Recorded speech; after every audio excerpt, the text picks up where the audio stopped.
su participación, está Marisa, agradezco su participación y su contribución a la cultura de Punta del Este y de Maldonado. Hoy nos ocupa, dijimos, cumplimos 150 años del nacimiento de Torres García, el maestro Torres García, el creador de la Escuela del Sur.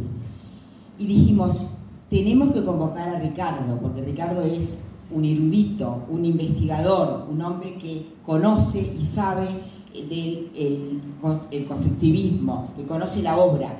Y bueno, nos fuimos a invitar y él muy gentilmente aceptó venir hoy. Y bueno, los dejo con él. Creo que hay una sorpresa hoy para todos. Hay algo inédito que tiene Ricardo que nos va a mostrar. Así que bueno, los dejo con él. Gracias.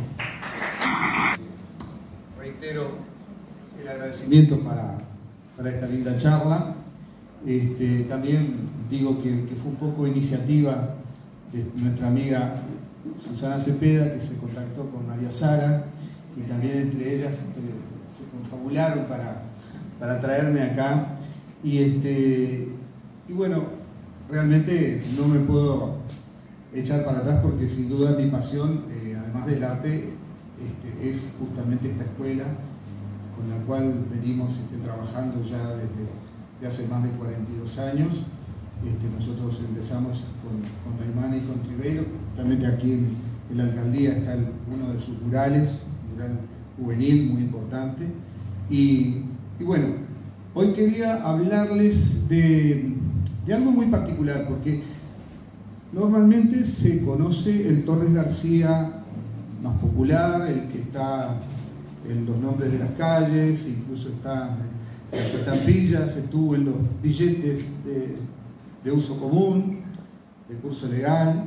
Entonces tenemos como una imagen de Torres García un poco auspiciada por el marketing, por las escuelas, pero no se ha profundizado quizá lo suficiente en este maestro y su escuela.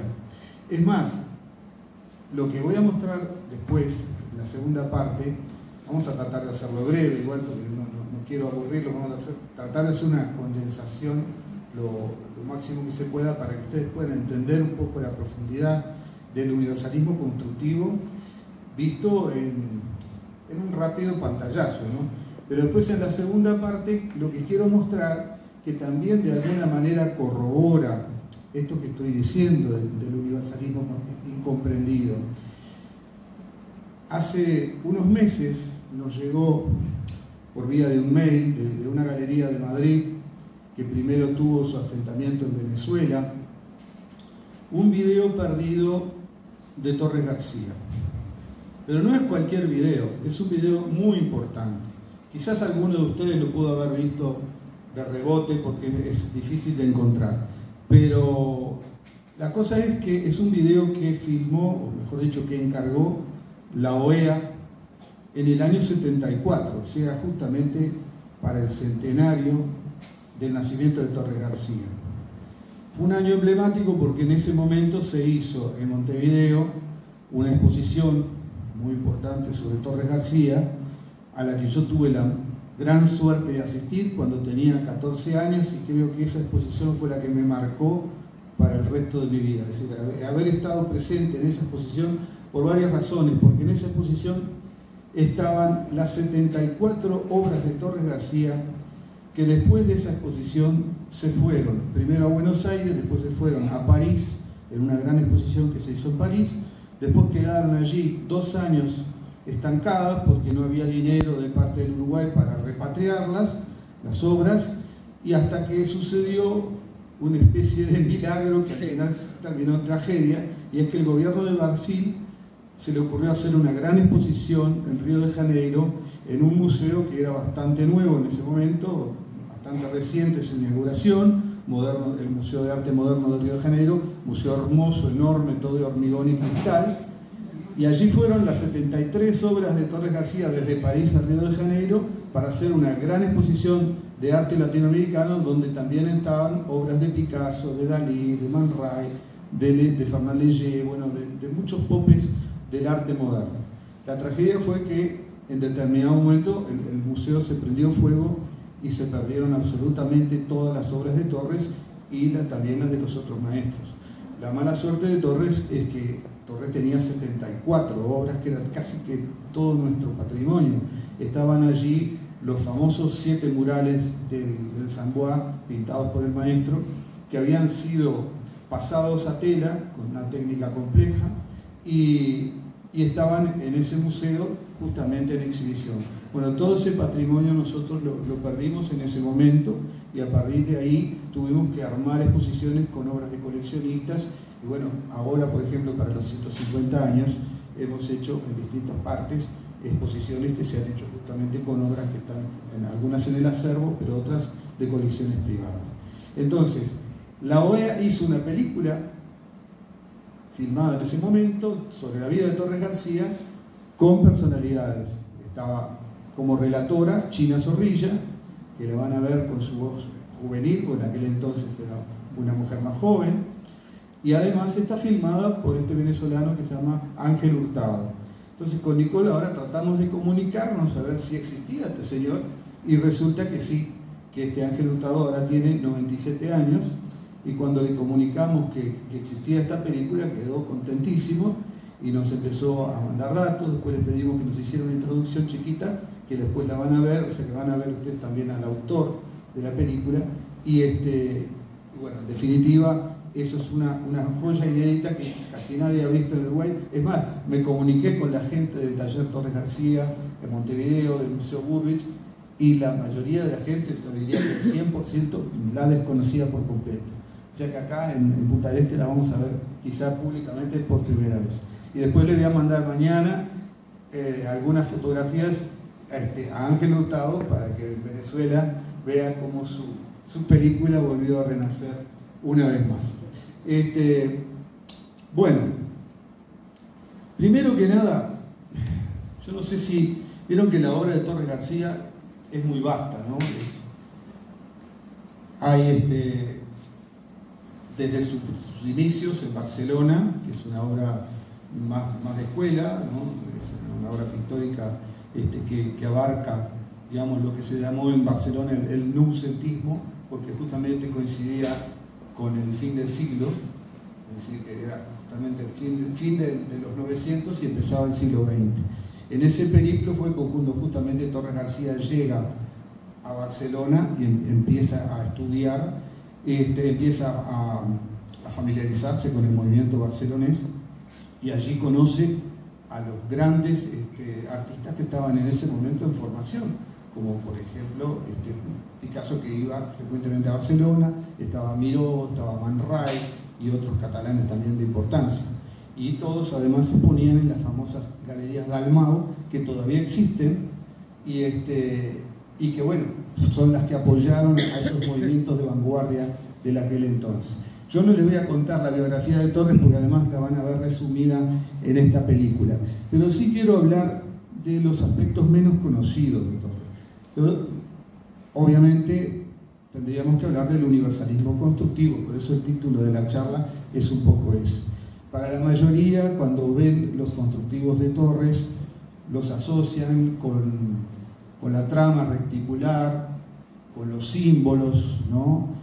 Tratan de identificar a Torres a través de sus símbolos, a ver qué nos quiere decir esa obra a través de su simbología, y a su vez muchísimos en todas partes del mundo asocian a Torres como un ismo más, es decir, vieron que hay futurismo, surrealismo, cubismo, ¿sí? Es un movimiento que tiene que ver con tal cosa. Entonces asocian a Torres García con un movimiento más de todos los movimientos de arte moderno que hubo en el siglo XX, los más importantes. Y si bien eso en parte es cierto, el universalismo constructivo, ya desde sus inicios, ya desde cuando Torres era joven y escribió sus primeros libros en Barcelona, como Notes sobre Arte, que es de 1913, él ya tenía una visión universalista, que él se había nutrido de las enseñanzas justamente del clasicismo griego, había tomado mucho también de Pitágoras, había tomado mucho de Platón, y había formado una concepción del arte universal y al mismo tiempo intemporal. Es decir, Torres no pretendió hacer un movimiento revolucionario que dure un poco tiempo. Lo que él quería era reconstruir esa tradición que él llamaba la gran tradición del hombre abstracto. Y cuando decimos hombre, no hablamos del hombre varón, sino el hombre genérico, ¿no? Como cuando decimos la humanidad, que es una palabra femenina, pero nos incluye a los varones. Bueno, la palabra hombre también, cuando la define Torres, habla del hombre como del ser humano, ¿no? En general. Entonces, esa gran tradición del hombre abstracto, justamente es la tradición que, por más que el arte tiene sus vaivenes en la historia y tiene sus partes modernas, sus partes revolucionarias, su parte surrealista, sin embargo hay un hilo conductor que se mantiene. Es lo que Torres García llamaba la gran tradición del hombre abstracto. ¿Por qué? Yo voy a hacer una breve síntesis. Ustedes piensen en los grandes pueblos del pasado, sobre todo en el arte de esos pueblos, ¿no? Por ejemplo, los persas, los egipcios, los griegos, el arte arcaico del Mediterráneo. Después acá también, obviamente, nuestra América, pasando por intermedio de la parte de Europa, de los constructores de las catedrales, ¿no? Todos están alineados con un sentido común del arte. ¿Qué significa esto? El arte puede ser de muchas maneras, puede ser surrealista, pero puede ser también clásico, puede ser geométrico y al mismo tiempo puede ser anecdótico, ¿no? Torres García entendía que el verdadero arte tenía que tener de forma equilibrada tres elementos fundamentales, que son mente, cuerpo y alma, o mejor dicho, alma, mente y cuerpo. Es decir, él ponía el alma como el elemento más importante que debe tener el artista, que además es el único elemento del cual el artista desconoce. Es decir, que el artista debe incluso desconocer lo que hace. Eso decía Torres García. Es decir, que el buen artista tiene que desconocer una parte, de recibir esa especie de comunicación que viene de no se sabe dónde, que es la parte del espíritu. Después la debe razonar, y ahí entramos en la parte mental. Y cuando entramos en la parte mental, entramos también en el oficio, ¿no? Es decir, que el artista tiene que saber lo que hace. Si por un lado tiene que no saberlo, que sería ese espíritu que entra en nosotros como de escondido, y por otro lado el razonamiento, que es lo que hace que uno pueda desarrollarse como artista y pueda hacer una profesión. Y por último el cuerpo, que el cuerpo viene a ser el canal humano que hace que la obra sea humana. Por lo visto, por ejemplo, en la parte gestual, es decir, cuando uno dibuja, ¿no? Cuando uno toca un instrumento, bueno, en todas las artes, esa parte del cuerpo es la que liga a lo abstracto con lo humano. Entonces, para Torres las tres cosas eran importantes y las tres cosas había que cultivarlas. En la parte del cuerpo, obviamente, el artista tiene que amar su profesión y tiene que hacer toda una carrera con años de experiencia para lograr desarrollarse en el dibujo, o en el caso de la escultura, o la música, o la arquitectura, o la gastronomía, o la invención de objetos o máquinas. Es decir, el arte no es solamente la pintura o el dibujo, estamos hablando del arte en general, pero siempre hay un hilo conductor que unifica todas esas cosas, que es justamente esa trilogía mente, cuerpo y alma. Eso es lo que Torres García llamaba la gran tradición del hombre abstracto. Por eso, cuando él funda el universalismo constructivo, lo que él pretende es revitalizar o darle un nuevo empuje a toda esa tradición de tantos años que viene desde la prehistoria y que se mantiene hasta hoy, y que es muy diferente a otra forma de ver el arte, que son las formas conceptuales. Por ejemplo, hubo un artista que fue el famoso Marcel Duchamp, que tenía ideas muy diferentes a Torres, pero sin embargo los dos habían llegado a una misma coyuntura. El investigador uruguayo Juan Flo, en uno de sus libros, los pone frente a frente a Torres García y Juan Flo, y dice, el uno, y Duchamp, perdón. El uno, Duchamp, fue un provocador, ¿no? Es decir, quería que el arte nos provocara, nos sacara de nuestras casillas, y eso también hace que podamos avanzar, ¿no? Pero Torres a su vez tenía una visión mucho más clásica, mucho más constructiva, donde sabía que cada elemento tenía que tener una justificación, ¿no? Entonces, yo les quería brevemente, antes de pasar la película, mostrarles algunas imágenes y a ver cómo lo puse acá. Lo primero les voy a hacer un dibujito de cómo sería la estructura. Ustedes vieron que la estructura constructiva tiene esas tramas, ¿verdad? Esas figuras que parten de dos muy importantes. Una sería la cruceta y la otra el molinete. Estas dos figuras vienen justamente con esa gran tradición del hombre abstracto. Ya las manejaban tanto en la prehistoria como después la manejaron los egipcios, los griegos, los persas, etc. Y uno dice, ¿cómo? Bueno, para empezar, hay una cosa muy importante. En la prehistoria, el hombre vivía en chozas, cavernas, madrigueras, casi como los animales. En la mente del hombre primitivo no existía casi la geometría, porque todo tenía esa irregularidad propia de la naturaleza. Es decir, cuando uno sale a una selva y ve la irregularidad de los árboles, la irregularidad de las montañas, la irregularidad de las rocas, bueno, son todas cosas más bien tirando irregulares. Pero llega un momento que el hombre inventa algo nuevo, y entonces para una piedra en la tierra y fabrica un dolmen, que es la primera columna, es el primer elemento arquitectónico que a él le sirve como señal, le sirve también como una liga con el más allá, como un punto referencial, como algo a que adorar, ¿no? Es decir, es la primera visión religiosa también que tiene el hombre. Y después, fácilmente, al colocar dos y poner una arriba, hace el dolmen, que es otra figura primitiva arquitectónica. A partir de este momento, el hombre ya no vio más el mundo de esa forma irregular y lo empezó a ver de forma geométrica.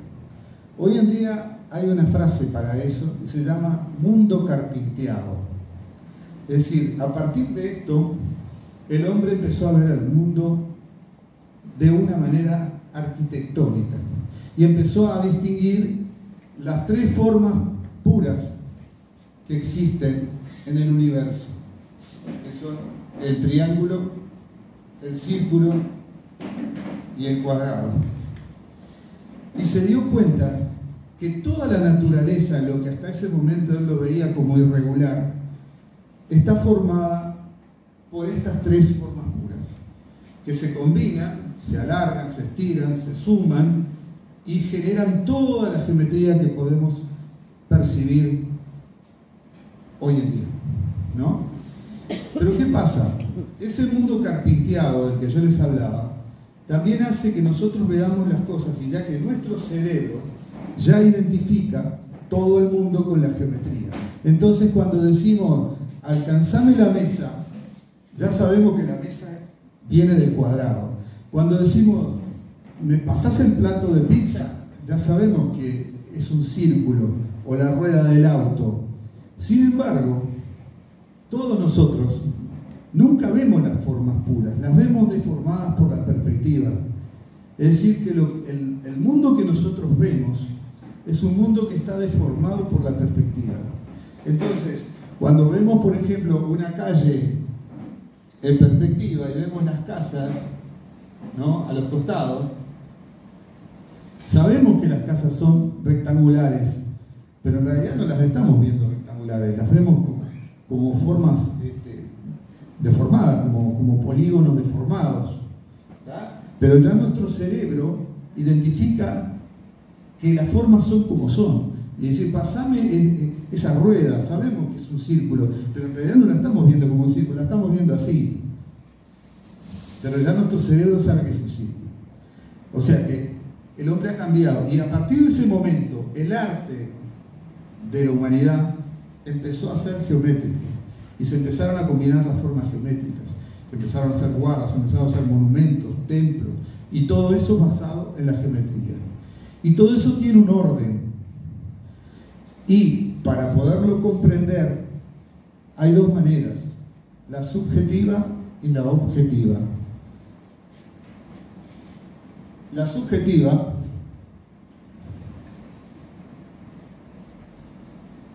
es imponer nuestro modo de ser, porque nos creemos los dueños de la creación, entonces inventamos, por ejemplo, el metro, que supuestamente es la división de una medida del planeta, y entonces decimos, bueno, esta obra va a medir tantos centímetros por tantos centímetros. Y no es una medida subjetiva, porque es una medida que nosotros estamos implementando a propósito, ¿no? Mientras que hay otra medida que es objetiva y que es la medida del universo. Tan objetiva es que la podemos encontrar en esta sala, en la palmera que está allá afuera, en una que está de repente en el Caribe, o en cualquier otro lado, en los insectos, en los animales, en las olas del mar, en las montañas. Y es una medida que es una proporción. ¿Qué es esta? Es la sección áurea. La sección áurea no es una medida exactamente, es una relación geométrica. ¿Y qué quiere decir? Que esta sección más chica es relativa a esta, como esta es relativa a otra que le sigue, ¿verdad? Se va continuando hacia lo infinitamente grande y por el otro lado se va continuando hacia lo infinitamente pequeño. Esos hombres, esa humanidad que descubrió el arte en aquel momento, empezó a aplicar esta medida en todo. Entonces la aplicaron en los templos, la aplicó en la música, porque también hay maneras de hacerlo, la aplicó en la gastronomía, en el teatro, en el arte plástico, en la cerámica, en las decoraciones, en los tejidos, en todo. Incluso cuando se pintaba su propio cuerpo, que también es parte de la cultura de la humanidad, el hecho de los personajes que se pintaban, todo eso también estaba en sección áurea.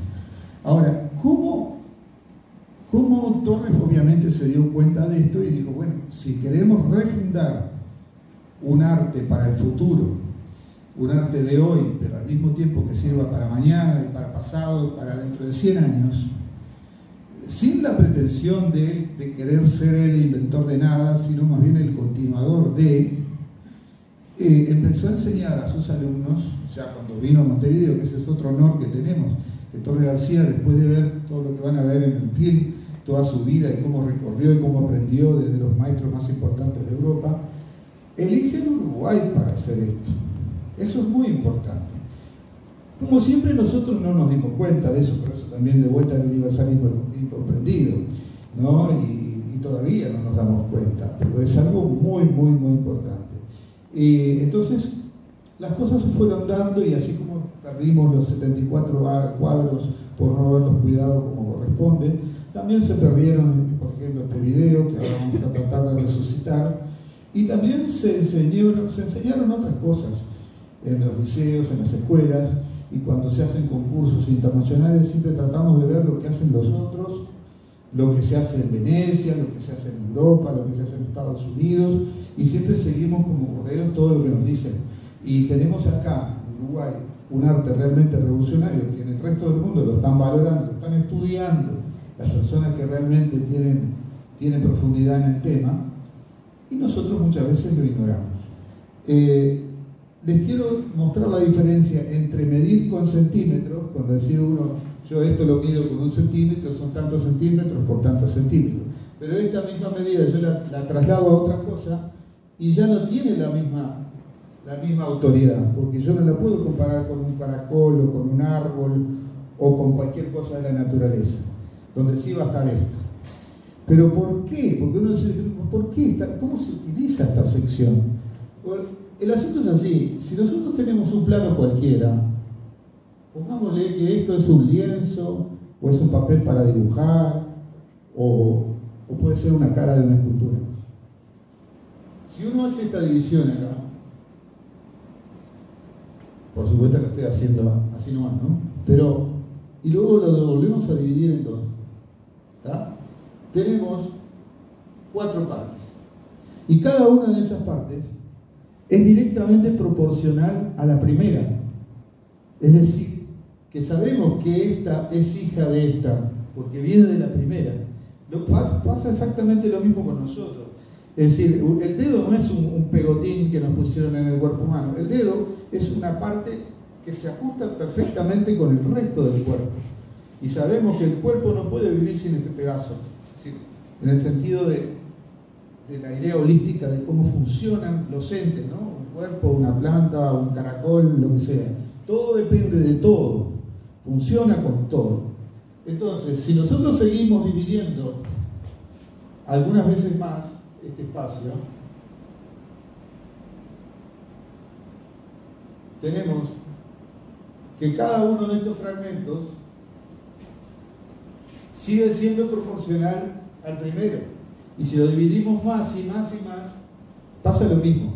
Entonces tenemos una lectura, tenemos un origen y una explicación de cómo funciona la cosa. Lo mismo pasa en la arquitectura, lo mismo pasa en una máquina, o cómo funciona esta computadora. Es decir, todo, si a esa computadora le sacas un elemento, ya deja de funcionar. Bueno, en la idea de este arte holístico y clásico, justamente todos estos elementos tienen una funcionalidad. Ahora, Torre después, para dividir el plano, ya con fines estéticos, empieza a utilizar estos dos elementos, tanto sea la cruceta como el molinete.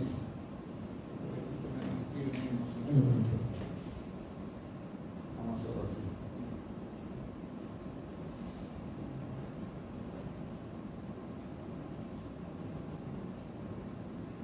¿Está? Disculpen que esto, para que se entienda bien, yo lo que quiero es que me sigan en cómo viene el proceso de la construcción. Ahora, tenemos un plano donde se puede, digamos, proponer una idea que puede ser simbólica o puede ser abstracta, ¿no? Uno podría crear ahí una forma abstracta y con eso tenemos una obra. Pero contrariamente a lo que se piensa, el constructivismo no es agarrar y poner cosas acá adentro como quien pone objetos en un armario, sino que acá los elementos, de nuevo, forman parte de una estructura, ¿no? Esto es lo que nosotros llamamos los palotes, ¿tá? Y estos palotes los aprovechamos con la geometría y dentro de eso vamos construyendo algo. ¿Ah? Por ejemplo, incluso podemos poner la geometría con palabras, ¿no?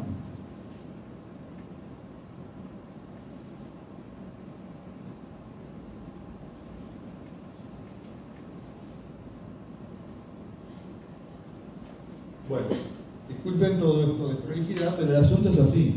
El constructivismo no es poner cosas adentro, sino construir con los elementos puros una nueva realidad, ¿tá?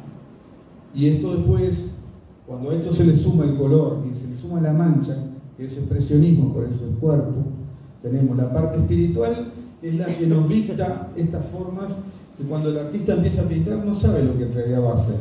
Eso viene del inconsciente, viene del espíritu. Lo que sí viene del consciente es cómo armar eso. Ahí viene la parte de la arquitectura, y ahí es cuando uno construye.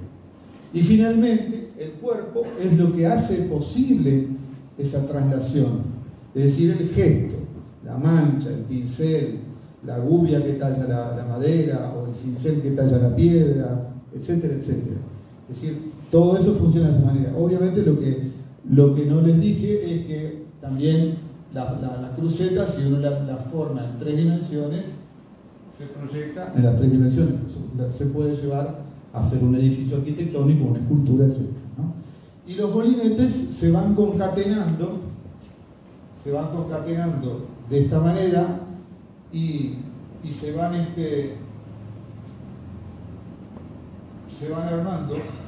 Y curiosamente, si uno lo va utilizando en la sección áurea y empieza con el chico y va pasando al más grande y el más grande al otro y así, Así como la naturaleza hace, por ejemplo, para concebir el caracol. ¿Me entienden? Sí. Lo que parece una cosa fortuita en la naturaleza no lo es. Es decir, hay un patrón, lo que se llama un algoritmo, que también está basado en un número. Y ese número también está basado en la misma norma, en la sección áurea, que lo podemos ver también en lo que se llama la serie de Fibonacci, o el Phi, o bueno, todas esas secuencias que tienen una armonía. Entonces, no es casualidad que lo que nosotros vemos en la naturaleza lo podemos aplicar en el arte. Por eso lo hacía Bach, por ejemplo, en la música, por eso lo hace Torres García en el arte, y por eso lo hacen los ingenieros, por ejemplo, cuando quieren construir un aeroplano, porque llegan a las mismas conclusiones. Las cosas que funcionan, por algo funcionan, no es por casualidad. Funcionan porque hay un equilibrio lógico-matemático entre la geometría y la capacidad después de esa geometría de ejercer una acción. Entonces, por eso es que se vuelve importante esa gran tradición del hombre abstracto, que viene desde los primeros que razonaron estos procesos en la edad de piedra hasta el día de hoy, cuando uno ve que un chip de computadora está pensado de la misma manera. Y ahora la inteligencia artificial, para crear cosas nuevas, va a hacerlo también de la misma manera, porque es la forma más eficiente de hacerlo, ¿no? Para que una cosa funcione, un sonido tenga una armonía, bueno, esa armonía tiene que tener un algoritmo matemático que haga que eso cierre y que termine agradando al oído. Lo contrario sería el ruido. Cuando hay algo que no está funcionando, eso genera ruido. Bueno, te voy a pedir, Gabriel, que me ayude un poquito con las imágenes, que voy a hacerlas lo más rápido posible, y después vamos a ver la película que todo el mundo está esperando, en vez de oírme a mí, que digo. Pero, bueno, sí, vamos pasando las de alguna y las pasamos rápido. Antes que nada les quería mostrar, este es un cuadro muy atípico de Torres García, porque como ven es muy circular, y sin embargo está basado en este mismo principio. Es decir, aquí la estructura no se ve, pero está, ¿no? Así como nosotros no nos vemos los huesos, pero los tenemos, bueno, de esta misma manera la estructura está presente, pero Torres la transformó en una espiral y luego hizo el contrapunto blanco-negro, que está hermosísimo. Este es un dibujito que hice de Torres, justamente tomado de una foto de James T., que tomó a mediana edad, y ya vamos a entrar con la primera imagen. Bueno, fíjense la fecha, 1900. Tenemos un Torres García juvenil que llega a Barcelona y que empieza a dibujar lo que ve, porque él tenía, digamos, la vocación de dibujante, ¿verdad? Pero este no es un dibujo cualquiera. Si lo miran bien, van a ver que más allá de haber un barquito en el puerto de Barcelona, acá hay una estructura.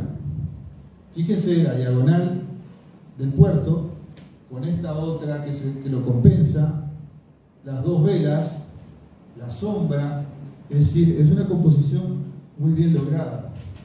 Para eso no solamente hace falta saber dibujar, sino ya tener un concepto de estructura, un concepto arquitectónico del dibujo, que es diferente que el concepto solamente de decir voy a pintar algo porque me gusta, o para acordarme del barquito, o para recordar un lugar de la historia que me encantó cuando yo era chico. Acá no, acá estamos hablando de estructura, estamos hablando de una construcción que ya a esta edad juvenil de Torres le está funcionando muy bien, ¿tá? Es decir, que hay un criterio. Los fotógrafos de la sala, que sé que hay algunos, saben muy bien que incluso en el naturalismo, porque esto es naturalismo, es decir, estamos copiando lo que el ojo ve para generar un paisaje. Es lo más importante cuando uno copia o hace un dibujo, es el encuadre. ¿Qué quiere decir el encuadre? Es el punto donde se pone el observador. Porque obviamente Torres García dibujó, imagínense que Torres está aquí y dibuja este paisaje así. Pero si Torres García, en vez de ponerse acá, se pone allá, o sea, se va con un botecito y lo toma de mar, el ángulo de visión va a ser totalmente distinto.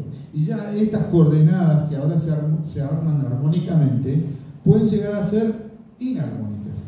O sea que el resultado puede ser equivocado desde el punto de vista estético. Por eso, cuando un fotógrafo toma una foto, también es muy importante dónde la toma y cómo la toma. Desde ahí es cuando empieza el fotógrafo a hacer arte de alguna manera. Está creando una nueva atmósfera, una visión que de repente otro no vio, pero él sí, porque tiene un conocimiento diferente para observar. Seguimos.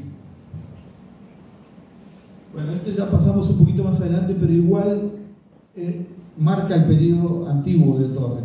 Esto lo hizo en el 26, acá es cuando recién vuelve de Estados Unidos, pero igualmente esta imagen primitiva es la que él tomó en Barcelona, ¿no? Los primeros cuadros de Torres son, ahora capaz que vemos algunos, son de esta índole, son esos paisajes apacibles que nos hacen acordar de esa Arcadia griega, de ese orden. Y fíjense otra cosa importante, todos los colores están entonados, es decir, que a Torres no le interesa tanto revivir el color natural de los modelos, sino que lo que Torres quiere es crear una armonía del color. Y por eso, desde la base que usa una arpillera rústica hasta todo el conjunto, todos esos colores están filtrados por el marrón, por el blanco y por el negro. Entonces se vuelven amigos, colores que normalmente no se llevarían tan bien. Seguimos por así, no aburrimos. Bueno, acá tienen otro paisaje antiguo de Torres, de principios del siglo o fines del siglo XIX, donde ya se ve otra cosa importante de Torres García, que es la mancha, ¿no? Es decir, construir el paisaje en base a golpes de mancha. Y esto habla mucho de lo que decíamos, mente, cuerpo y alma. Bueno, esto es cuerpo, esto es gesto, ¿tá? La mancha del artista es lo que lo caracteriza. Poder resumir este bosque y estos cerros con unas pinceladas rápidas, ¿no? Esto hace que lo hacen los maestros. Fíjense que incluso él no le interesa mucho hacer una firma prolija, ¿no? Sino que la firma también armoniza con el paisaje. ¿Está? Seguimos. Bueno, acá tienen otro dibujo también de los principios que nos hace acordar a las cosas de Toulouse-Lautrec. Es decir, esto lo hacía para las revistas de Barcelona, que él escribió para algunas revistas que se llamaba L'Ennemic del Pueblo, el enemigo del pueblo, parafraseando la frase de Ibsen, ¿no? Pero fíjense acá nuevamente los contrastes, la simplicidad del dibujo, pero cómo todo armoniza, ¿no? Los elementos, ese mimbre que invade el espacio acá, el fondo negro, esto debe ser seguramente una xilografía, y cómo todos los contrastes funcionan perfectamente.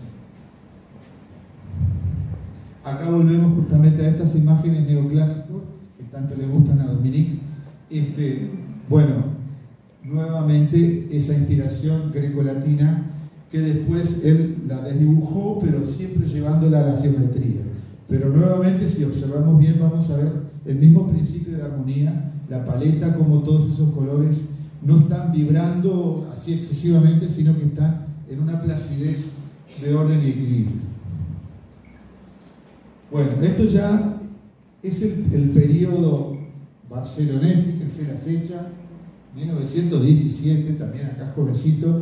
Esta era la época que Torres estaba en mucha amistad con los otros dos mosqueteros, entre comillas, que eran Barradas y un poeta medio loco, catalán, que se llamaba Joan Salvat Papasseit, que era un poeta también ultraísta, que Torres y Barradas lo enloquecieron tanto que finalmente dejó de ser un poeta romántico para convertirse en un poeta metafísico. Bueno, entre ellos tres justamente estaban en esa revolución del arte moderno, y fíjense, en el año 17, cómo Torres ya es un moderno en todo sentido, ¿no? Y cómo construye ese paisaje en base a manchas que después se intercalan con línea negra, y lo construye con una jerarquía impresionante. Esta obra podía ser ultra moderna y podría ser de la etapa final de Torres, sin embargo es del año 17. Bueno, acá tiene un primer plano de lo mismo. Fíjense la pincelada, cómo arma esa construcción. Miren estos personajes, son apenas 3 manchas, pequeños elementos, una mancha fuerte, cómo está construido. Ya este primer plano, si todavía hacemos un primer plano más, tenemos una obra de Rothko, ¿no? Es decir, el arte moderno, muchas veces, que fue posterior a los 40 y a los 50, lo que hizo fue empezar a ver la obra cada vez más en primer plano y a descubrir que la pincelada, el color y la estructura podían ser más interesantes que el propio modelo. Seguimos. Bueno, acá también, primer plano de figuras. Fíjense cómo están construidas esas figuras, ¿no? Unas manchas, unas líneas. Es algo maravilloso. Para los que nos gusta la pintura, quedamos extasiados. Seguimos. Acá los famosos juguetes. Esta es una obra un poquito más naturalista, pero sin embargo, ven que está construida, ¿no? Esto es, creo que dice ahí, creo que es de los años 20, 30 y... ¿Sí? 20. Claro, esto justo cuando se va a Estados Unidos. Y fíjense nuevamente, porque claro, el observador común siempre ve lo que ve, ¿no? Veo juguetes, veo esta bandera que parece Estados Unidos, unas cartas, una locomotora, una rueda, pero los artistas tratamos de ver la construcción. Vemos esta vertical, esta horizontal, esta forma pura, esta construcción, estos rojos vibrantes que se contraponen con este negro oscuro. Es decir, vemos el equilibrio. Esta foto acá está un poquito quemada, pero eso no es culpa de Torres, sino del fotógrafo. Pero bueno, quiero decir que hay todo un equilibrio en general de la obra. Bueno, acá volvemos a ese primitivismo del año 26, cuando Torres vuelve de Estados Unidos, que se había quemado la cabeza, digamos, como dicen ahora, con todo el modernismo de Nueva York, con todo lo que... las cosas buenas y las cosas malas, porque el primero queda deslumbrado, después termina siendo un poco obsesionado por ese modernismo excesivo y quiere volver a la paz de Italia. Entonces vuelven a Fiesole y entonces allí vuelve a ese primitivismo que había abandonado y que lo vuelve a retomar.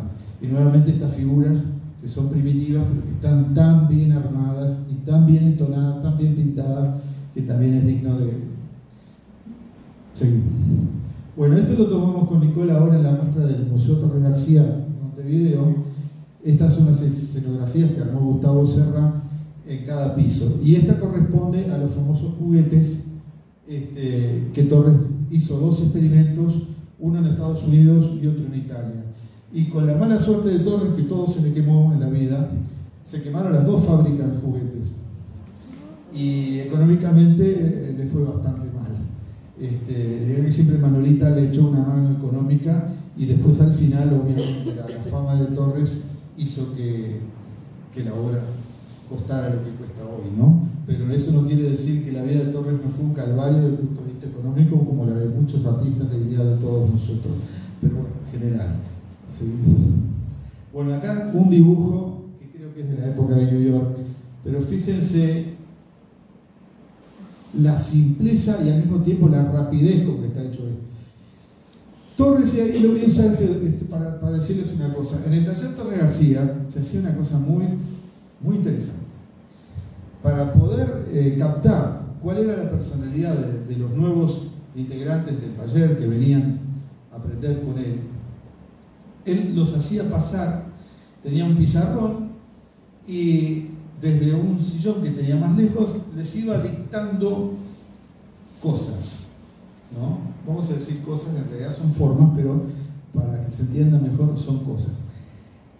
El chiste era que lo hacía tan rápido que el artista o el discípulo no tenía tiempo de hacerlo bien, ¿no? Porque si yo te digo locomotora, reloj, manzana, templo, hombre, mujer, entonces en esa secuencia tan rápida, el artista tiene que hacer un garabato. Pero ese garabato le sale del corazón, no le da tiempo a la cabeza para razonarlo. Por eso Torres hacía esa diferencia entre sentir y pensar, porque el dibujo más auténtico es el que menos pensamos.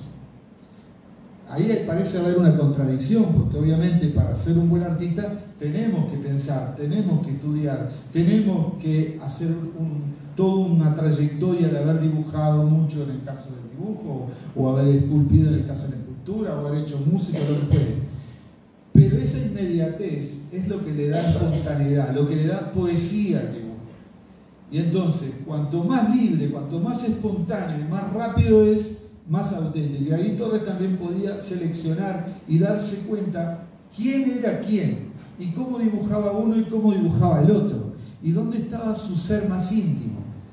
Porque de repente Gurvich era más complejo, de repente Mato era más rústico, Fonseca tenía esa habilidad arquitectónica, y eso lo captaba en el primer momento en esos dibujos rápidos. Y el propio Torres, cuando hace estos dibujos, que los hace en el momento, ustedes ven esa simplicidad de la mancha. No le importa que las letras de repente estén bien escritas, pero la composición es perfecta, desde el punto de vista de la armonía, de la lógica, etc. Esa es la esencia misma de la calidad del arte, cosa que es mucho más difícil cuando un artista se pone a dibujar de repente muy minuciosamente. Ojo, también está muy bueno eso. El naturalismo bien visto es fantástico. Pero digo, son ramas que cada uno elige por donde va. Yo estoy ahora mostrando esta particularidad. Bueno, acá nuevamente tenemos un bodegón donde vemos justamente la composición, donde él primero parte de la mancha, es decir, mancha blanco, rojo, azul, y sobre esa mancha construye. ¿Tá? Hay muchísimas formas de construir. Uno puede construir desde la línea y después pintarla, o puede partir del color en la mancha y después hacer la estructura. Entonces todas esas son variantes. Seguimos.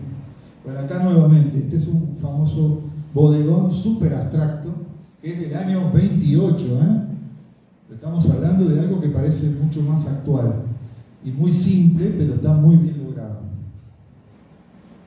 Bueno, acá nuevamente este paisaje del año 28, cuando vuelve de Estados Unidos, esto es cuando está en París ya. Entonces, manchas y después construcción sobre las manchas, ¿no? Seguimos.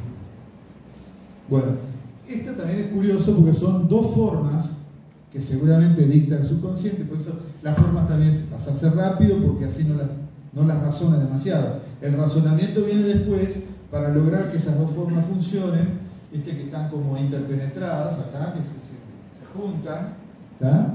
Y a su vez la parte del color hace la armonía general. Bueno, acá ya entramos a lo constructivo, lo que les expliqué en aquella instancia, ¿ven? Acá fíjense cómo las formas están hechas a una sola línea, es decir, empieza el dibujo y empieza a continuar como los dibujos Nazca en la llanura de Paracas, en Perú. ¿Da? Este otro también, acá hay molinete y hay cruceta, están las dos construcciones, acá está la cruceta y, por ejemplo, acá tenemos un molinete, es más bien de cruceta esta construcción. ¿Ven? Las dos superpuestas. Y figúrense cómo la armonía está dispuesta de forma tal que todo eso funciona y al mismo tiempo también presenta un mensaje conceptual, aunque no es lo que más le importaba a Torres. Lo importante para él era que esto funcione desde el punto de vista como pintura, como arquitectura. Bueno, acá una vez más tenemos la mancha. No están pintados los cuartelillos uno por uno prolijamente, sino que la mancha está dada, como le decía a sus alumnos, de manera vigorosa, rápida, ¿no? Pero al mismo tiempo con una sabiduría de cómo ubicar ese color, cómo distribuir los tonos y al mismo tiempo contrapuntearlos con la línea. Bueno, acá lo tenemos en su atelier, seguramente esto es en la etapa previa a venir acá a Montevideo, cuando empezó sus primeros constructivos en Europa. Acá algunos ejemplos que los tomamos ahora con Nicole del Museo Torres García, donde él justamente indaga en las formas puras de las distintas culturas de la prehistoria y de la antigüedad, ¿no? Que fue lo que hablamos, estos mismos símbolos que decía, las cruces, los espirales, estos son los dibujos celtas, estas nuevamente la espiral, ves cómo veía lo abstracto y lo concreto, es decir, las formas puras y las formas ya transformadas en ideas. ¿Ah? Y acá, por ejemplo, ves un barco deconstruido y el barco concreto como lo ve el ojo cuando sale del puerto, ¿no? Y en todos esos ejemplos pasa lo mismo. Bueno, acá esto fue hace poquito, la famosa foto del mapa invertido, que esto sí, quizás de todas las cosas de Torres, lo más conceptual es este mapa, porque además ha funcionado políticamente y lo han tomado como ejemplo muchos otros países, incluso lo han tomado hasta desde el punto de vista musical, bueno, poético, movimientos de todo tipo, etc. Él decía justamente que nuestro norte tiene que estar al sur, que siempre en vez de ver el norte como nuestro destino y copiar lo que hacen los otros, que tenemos que dar vuelta al mapa, porque en realidad el mundo no tiene arriba y abajo, y entonces nuestro sur es en realidad nuestro norte. Bueno, esto también se lo explico rápidamente. Esto es lo que él llamaba constructivo catedral, porque a diferencia de los otros que son asimétricos, que ustedes ven que los molinetes y las crucetas generan espacios diferentes, acá todo está armado de una manera simétrica, como una catedral. ¿Ven? Las rectas, las horizontales, todo funciona igual que un templo, ¿no? Hasta parece una catedral. Y a ver, seguí, creo que hay otro ejemplo. Acá tenés otro constructivo de catedral, ¿no? Todos los elementos alineados, hay toda una cuestión simbólica. Y hay otra cosa que hoy la vamos a hablar, que es todo lo que tiene que ver con la alquimia, que está metido dentro de eso. Acá ya volvimos a los constructivos más asimétricos. Tenemos el molinete acá en el centro, y a partir de ese molinete todas las figuras empiezan a sucederse en forma fractal. Nuevamente la mancha pasa por los colores tierra y hace que todo eso esté unido y mancomunado. Fíjense incluso el tipo de dibujo bien simple, hecho de primera vez, que no está retocado. La línea es lo que es igual que una firma. Cuando uno firma un cheque o una carta, la firma y chau, no estás retocando ni mirando cómo vas a hacer la letra, la haces, firmás y chau. El dibujo de él es así, todo es auténtico, todo es inmediato, todo es de forma lo más espiritual posible.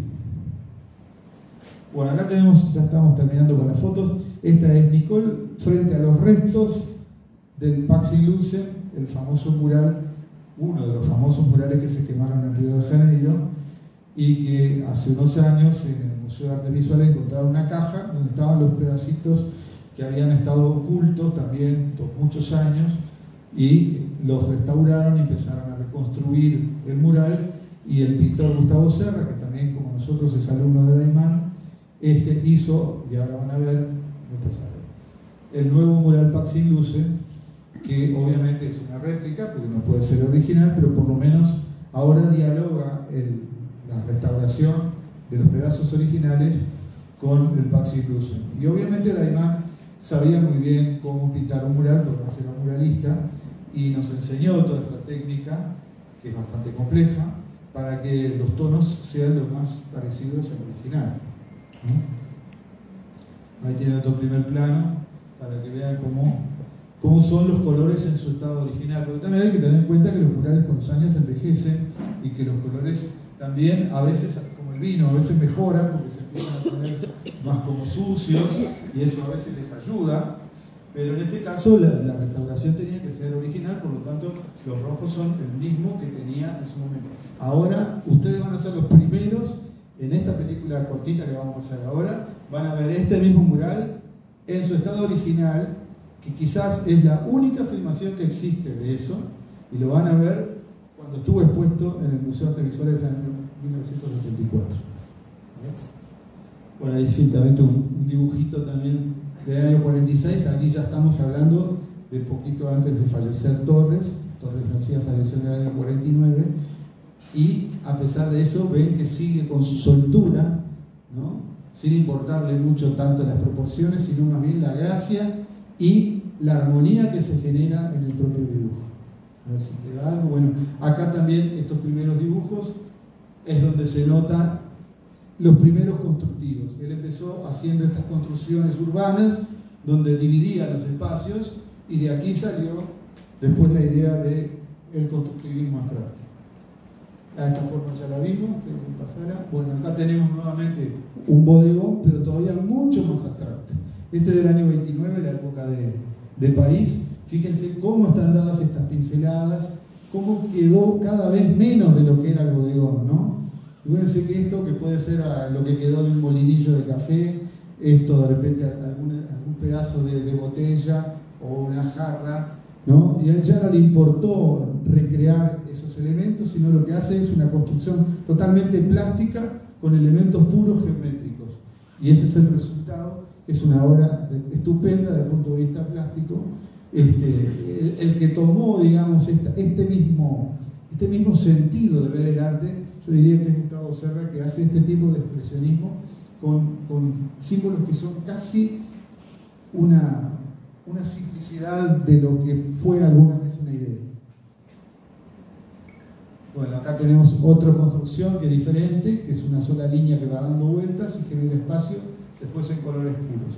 Acá los colores, por más que son muy antagónicos, porque el azul frío frente al lado de un amarillo, se potencia con la línea negra. Esto lo descubrió cuando trabajó con Gaudí en la Sagrada Familia y en la iglesia de Sarriá. Se dio cuenta que los vitrales, cuando pasa la luz del sol, los colores puros, al mediarlos la barrita de plomo, genera un espacio negro que le presta un poquito de oscuridad al blanco y un poquito de oscuridad al amarillo o al azul. Es decir, que el negro de alguna manera unifica colores que normalmente son bien diferentes. Entonces, eso es lo mismo que hizo Mondrian. Ustedes ven que las estructuras de Mondrian están separadas por barras negras o blancas, y cada una de esas barras negras le presta un poco al color que tiene al lado. Y entonces cuando uno ve el cuadro, por más que es una ilusión, este negro le está prestando un poco de gris al blanco, y lo mismo al amarillo y lo mismo al azul. Entonces ahí es cuando se entona el conjunto. ¿Sí? Bueno, acá otro bodegón maravilloso, donde pueden ver ustedes los tonos y la construcción, ¿no? Acá hay un primer plano también. Fíjense la calidad de la línea, la gestualidad. Es más una danza que un dibujo, te diría. Y acá lo mismo en la línea, ¿ven? Como las construcciones, un poco lo que veíamos en el bodegón, estas líneas que de alguna manera formaron parte de un dibujo, pero ahora quedó lo mínimo de expresión. Y estas rayitas, de alguna manera, son lo que forman el ritmo. Es decir, lo que en música es un ritmo, por ejemplo, un tambor que se golpea y se repite, bueno, en el arte plástico son líneas que se repiten y construyen esa música. Lo vemos desde el punto de vista plástico, pero es igual que ver de repente un canto, ¿ves? Bueno, finalmente la espiral seccionable que vimos al principio. Esto es muy divertido. Este es el pintor Gustavo Serra, el que hizo la reconstrucción del Passing-Lucen. Allá atrás ven una foto de Torres García con este mismo disfraz. En una fiesta de disfraces que hubo cuando llegó a Nueva York y había que ir disfrazado. Entonces Torres García se compró un mono de mecánico y lo pintó con un constructivo con todas las calles de New York. Y con eso se fue a la fiesta. Esta obra ahora está en manos de un coleccionista que pagó una fortuna por ella. Y en el Museo Torres García querían tenerla, porque claro, todo el mundo tiene curiosidad por ella. Entonces, además de la foto, Gustavo se construyó una réplica del disfraz y se lo puso, se le iba a poner el hijo. Y entonces le digo, pero Gustavo, si vos estás igualito a todos, ponételo vos. Y la verdad que se lo puso y fue muy lindo porque fue como si Torres estuviera presente junto con nosotros. Ojo que Gustavo es un tipo muy serio y para nada payaso, pero de todas maneras casi les diría que despertó las lágrimas entre los que estamos un poco compenetrados con todo esto. Seguimos un poquito. Acá lo tenemos a este señor conmigo en el Monumento Cósmico de Montevideo, que es la obra en piedra, que ahora la van a ver en la película, cuando estaba en el otro emplazamiento. Porque aquí, cuando está esta foto, es donde está ahora, al lado del Museo de Artes Visuales. Pero antiguamente, este monumento estaba como a 10 cuadras en el mismo Parque Rodó, que es donde se hizo y se emplazó por primera vez. Después lo mudaron al lado del Museo. Bueno, acá estoy con el hijo de Torres García, con Augusto. Yo estoy más lindo ahí, ¿verdad? Y este es Daimán Antúnez, que había en el público una persona que trajo unos dibujos preciosos de Daimán, de sus hijas. Y Daimán era también un personaje. Ven que está apuntando con el dedo y dice, este personaje se le da por los gigantismos. Era la frase que le estaba diciendo a Augusto, porque yo había pintado en ese momento el mural del Unión. Y volviendo al tema de siempre, yo pinté ese mural en el año 87, porque me habían dicho que en el 89 se inauguraba el Unión. pero pasaron 35 años sin inaugurarse la Unión y el mural mío quedó escondido, que al final después yo preguntaba, ¿se perdió? No sé, ¿me tiraron? Y después me dijeron, no, estuvo 3 décadas debajo de una biblioteca.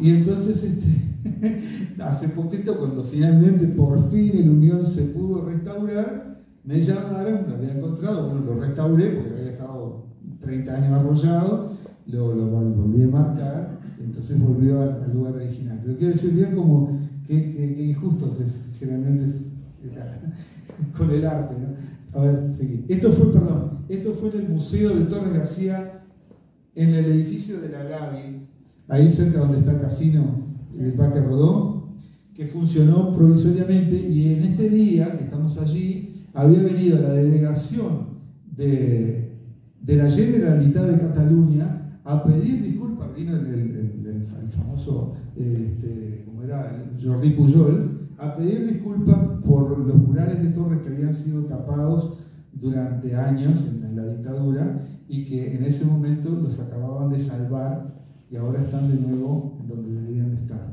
Bueno, nuevamente las injusticias con el tema del arte. Seguimos. Bueno, acá está Nicole, también la quise poner porque fíjense, al lado de Torres, rodeada de Torres, para nosotros es un lindo orgullo. No sé si queda algo más. Bueno, y sí, acá está Manolita, y están las hijas, bueno, el Bull de Irizarry y Elsa Andrada, la mujer de Augusto. Y acá estoy con Daimán cuando le entregué a Manolita esta cerámica, que Daimán me dijo, tenés que ponerle Manolita. Y entonces le hice una cerámica especialmente para ella en ese momento. Bueno. Para un segundito para cerrar.